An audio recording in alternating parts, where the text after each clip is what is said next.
My name is Joshua Sievers.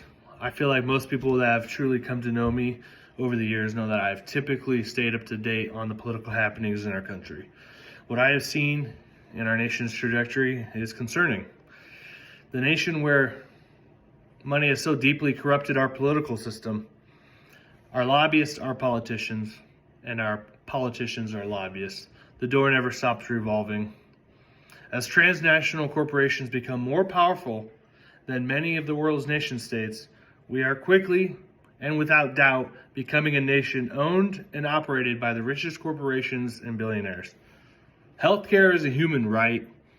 In a nation that truly wants a strong workforce and population, that wants to see our kids grow up in a better world than we had, more prepared to solve tomorrow's problems, our nation's politicians have sold us out.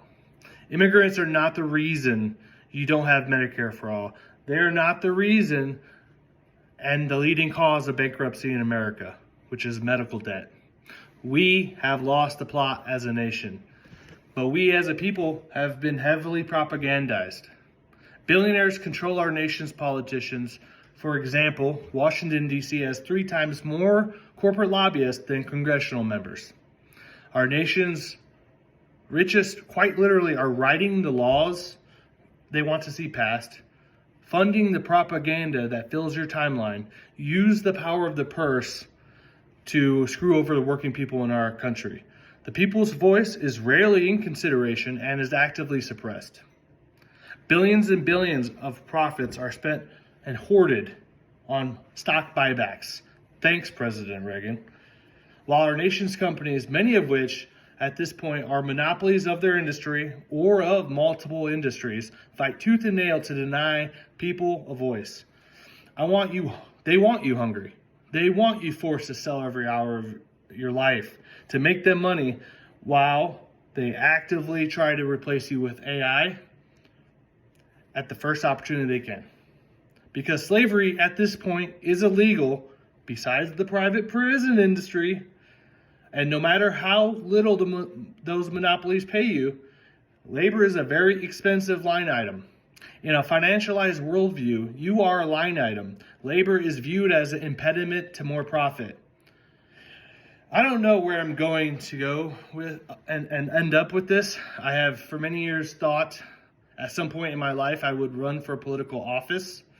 I am deeply patriotic to my core.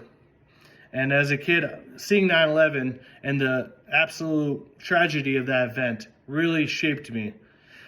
But even as President Bush and Vice President Dick Cheney revved up the war machine and tried to convince our nation that invading the foreign nation of Iraq was somehow justified, I, as a high school student, knew they were full of shit. And yet, once I saw the conflict start, I had to support our troops. I later joined the Marine Corps Infantry and served in that conflict. I am proud of my brothers and sisters. We did an outstanding job considering the mission. Yet the promise of our being there was totally wrong. I, an American, was standing in people's homes adorned with children's artwork, and we just stood there with guns and demands.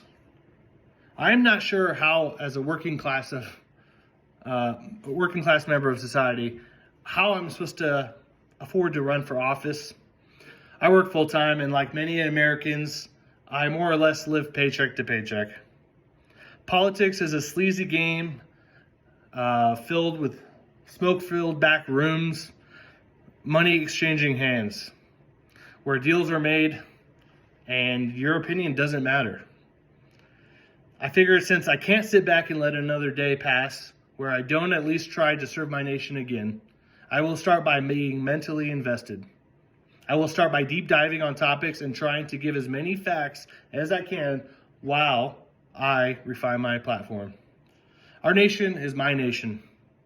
I am dedicated to being a good steward of it. If you watch this video and you heard my words, I hope you will consider checking out my future work, which will start now.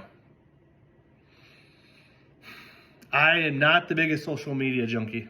I think a lot of brain rot exists because of it in our nation, but I also see signs for hope. and a better country and world.